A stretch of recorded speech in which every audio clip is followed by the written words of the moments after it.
विनीत सोच सोच कर थक गया था कि माँ को मदर्स डे पर क्या तोहफा दूँ।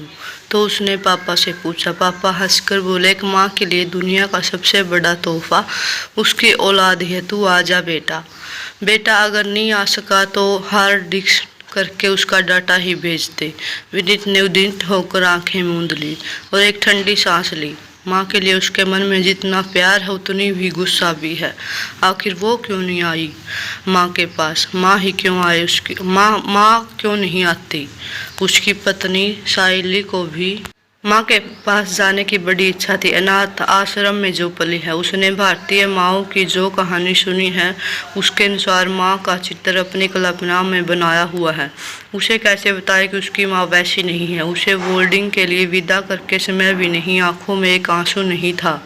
वो ख्वाहिश जो शायद 5 वर्षीय की उम्र में उठी थी, वो आज तक पूरी नहीं हुई। माँ तसल्ली से बिना कोई काम नहीं बैठी हो और वो माँ को अपनी नींद दिल की बात सुनाए, लेकिन जाने कितनी बातें मन में ही रह गई जो वो कह नहीं सका। बचपन में आज तक खुद को माँ को कोमल रूप को दिखाने के लिए, उनके सिद्धांत के लिए कितना तरसा है। काश उन्हें ये बात पता होता। माँ को जो बिब उसके मानस पटल पर चिपका है वो किसी सख्त अनुशासित आदर्श व नवमोहिक मुख्याध्यापिका का है और यही उसके जीवन का दर्द है। माँ को तो शुरू एक कंप्यूटर रही है जिसमें भावनाओं की तो कोई प्रतिक्रिया ही नहीं है। कंप्यूटर की उपमा मन में आते हैं विनीत के विचारों को ब्रेक सा लग गया। Hard disk? पापा कब से वो हार्ड डिस्क ठीक करने के लिए कह रहे हैं? घर के सबसे पुराने कंप्यूटर का हार्ड डिस्क कबाड़ी को देते समय निकाल कर रख दी गई थी। उससे पापा के अनुसार वो फोटोग्राफ थी जिसकी कोई हार्ड कॉपी नहीं थी। हार्ड डिस्क को ठीक करने बैठा तो अधिक समय लग गया। डाटा रिवॉल्व करने में वो उसे अपने लैपटॉप में अचक करके चेक करने लगा तो नजरें एक फोल्डर पर अटक गई। एक माँ का दर्द। उसने फोल्डर खोला तो पापा की वह पूरी फोटोग्राफ थी। ये क्या? ये तो किसी पुरानी डायरी के पन्ने की तस्वीरें हैं। अच्छा, तो पापा ने माँ की पुरानी डायरी की फोटो डाली थी जिनके लिए वो इतना परेशान थी। पल भर में उसकी उत्सुकता ने उंगलियों से आखिरी तारीख वाली फाइल पर क्लिक कर दिया। आज तुमने गुस्से में फ़ोन पटक दिया और मैं कुछ कह नहीं सकी। कहते भी क्या? क्या मेरी मजबूरी जानने के बाद अपना शोध पूरा कर पाते तुम? मैं जानती हूँ कि बचपन में तुम्हारी एक ही ख्वाहिश है कि तुम्हारी माँ तसल्ली से बिना कोई काम हाथ के लिए तुम्हारी बात सुने। तुम मेरा कोमल रूप देखना चाहते हो। आज जब उन लम्हों को साकार करने का समय आया है तो क्या हुआ? आखिर अब क्या मजबूरी हो सकती है? माँ को मेरी ख्वाहिश पता है, उनके सीने में दिल है। फिर क्यों बचपन से आज तक उनकी उत्कर्षता बढ़ चली? क्या छुपाना जा रही है उससे? फिर तो क्या अब उसकी विज्ञानसा में माँ के अंतर्गत में गोता लगाकर ममता के मोती लाने भेज दिया। उसे पता ही नहीं था कि एक एक कर वो शुरू से फाइलें खोलने लगा। आज मेरी आंखों में खुशी के आंसू आ गए जब तुम नन्हे नन्हे डल भरकर मेरी फैली हुई बाहों में निगाह मारकर सिमट आए। मुझे लगा जैसे मेरी सारी ब्रांड अपनी बाहों में भर ली।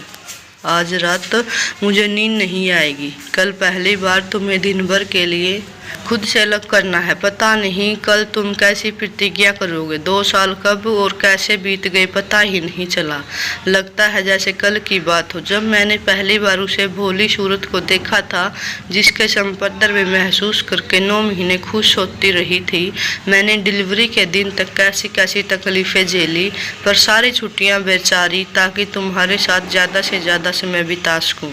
पर 2 साल बाद ही तुम्हें छोड़ने का मन नहीं कर रहा था। एक बार तो मेरे मन में नौकरी छोड़ने का भी ख्याल आया पर फिर उनकी आवाज़ का वो दर्द याद आ गया जो इन्होंने भावुक पलों में बांटा था।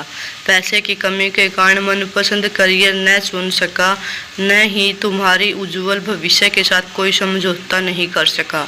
आज पहली बार एक माँ को कोमलतम दिल पर पत्थर का एक सख्त कवच ढका रहा हूँ। कल तुम्हें छोड़कर जो जाना है। विनीत के मन में आह निकली। उसके सामने एक के बाद एक फाइलें निकली। माँ के दर्द के तन्हें खुलती जा रही थी। रोज सुबह जब उठती थी तो तुम सो रहे थे। आज उठी तो देखती हूँ कि तुम अपनी गोल गोल आंखें पूरी खोलकर टुकर टुकर ताक रहे हो। क्या लोग ठीक कहते हैं कि बच्चों को पूर्व भाव की शक्ति होती है? मैं उठी तो तुमने मेरा आंचल पकड़ लिया और मुझे कहा कि 2 साल की मेहनत से बनाया कवच पिघलने लगा है। दिन भर कलेजे में हुक सी उठती रही और पलकों पर आए आंसू लोगों को छिपाने पड़े। पता नहीं तुमने क्या खाया होगा, नहाते समय रोए होगे या नहीं। लौटे तो तुम्हें गुस्सा देकर तुम्हें मनाने लिए घंटे भर गोद में लेकर खिलाती रही। शरीर थक कर चूर हो गया था, पर तुम जब खिलखिलाकर हंसे तो मन ही पुलक ने शरीर की सारी थकान मिटा दी। ओह है माँ, तुम कभी मुझे इतना प्यार भी करती थी। फिर क्या खता हुई मुझसे विनीत के मन में प्रश्न आया था कि तुमने फाइल में उत्तर मिल गया। आज स्कूल की प्रिंसिपल के शब्द रह रहकर कानों में तूफान की तरह गूंज रहे थे। उन्होंने तुम्हारे अनुसंधान व उद्घटन व्यवहार पर चिंता व्यक्त करते हुए कहा कि याद रखिए, कच्ची मिट्टी पर बने निशान मिटते नहीं हैं। अगर अभी भी आपने ध्यान न दिया तो बहुत देर हो जाएगी। खराब परिप्रेक्ष्य पर आश्चर्य जताते हुए कहा कि आपका बेटा इतना मेधावी है कि यदि आपकी ऊर्जा को यही निशा न दी गई तो इनसे अपने दिमाग का इस्तेमाल गलत निशा में करते समय नहीं लगेगा। तुम्हारा जिद्दी व लापरवाह रूप देखकर वैसती तो भी दिनों से भी थी। समस्या का विश्लेषण भी कर चुकी हूँ। तुम सारा दिन माजी के असीम दूर से बिताते हो। जो कहते हो कि खाना को मिलता है, जो चाहते हो करते हो। संयुक्त परिवार में हर समय टीवी, रेडियो आदि भी चलता रहता है। लोगों का आना जाना भी लगा रहता है। शाम को ऑफिस से आने के बाद भी सिर्फ दुलार ही करती हूँ, क्योंकि मुझे लगता है कि दिन भर माँ का प्यार तुझे न मिलने का इरादा तो मैं न दूं। लेकिन मैं गलत थी, कहीं पढ़ा था प्यार व दुलार में इतना ही अंतर है कि प्यार संभाल कर व दुलार बिगाड़ा है। बच्चा जब समझा जाता है कि अगला उसकी जिद में पिघल जाएगा तो वो अपनी जिद मनवा कर रहता है। इसलिए अगर बिगड़ते बच्चे को सुधारना है तो सबसे पहले खुद की उसकी नज़रों में कठोर बनना होगा।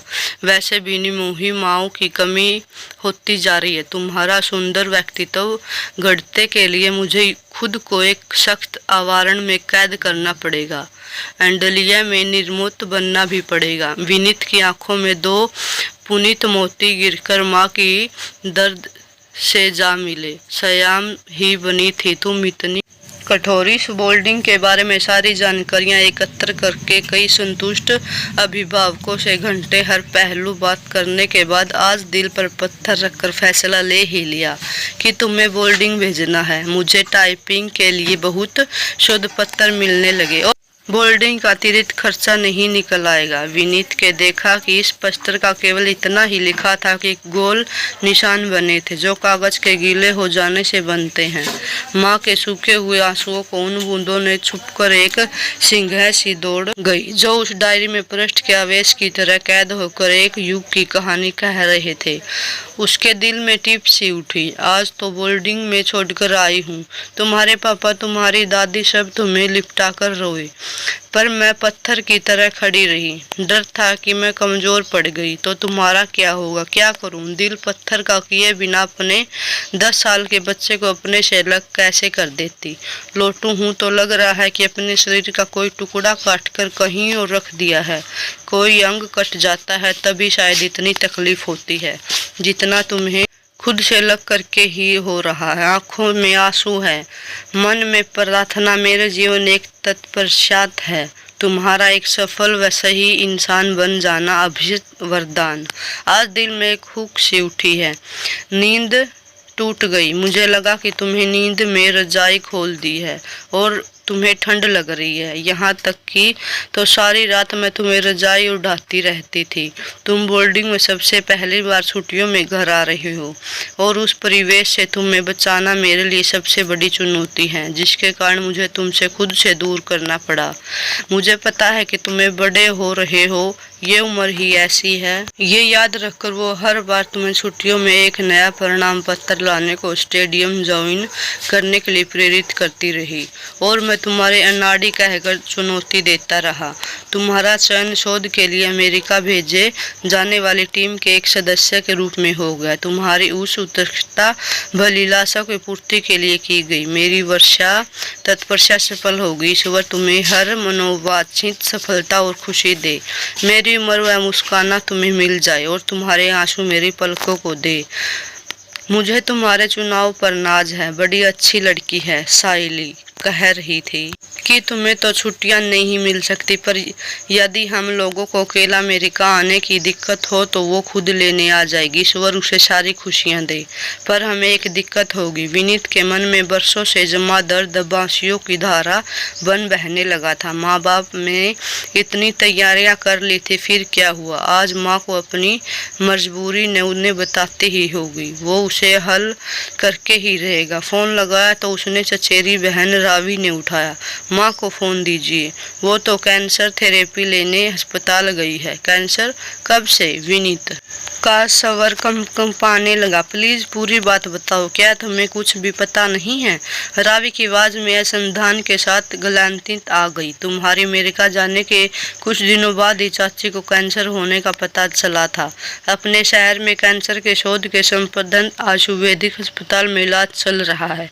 दुनिया के हर कोने से लोग वहां इलाज कराने आते हैं। ये एक इत्तेफाक है। चाची इस शहर में है, इसलिए जांच में कैंसर की पुष्टि होने पर जब एलोपैथी के डॉक्टर ने जवाब दे दिया तो सोचा गया कि वह भी देख ले। वहां इलाज शुरू कराने के बाद कैंसर आगे बढ़ने से रुक गया। इसके लिए इलाज व जीवनचर्या में लापरवाही न होने देना बहुत जरूरी है। हफ्ते में 2 बार थेरेपी के लिए अस्पताल जाना पड़ता है, इसलिए चाचा चाची ये शहर छोड़ नहीं सकते।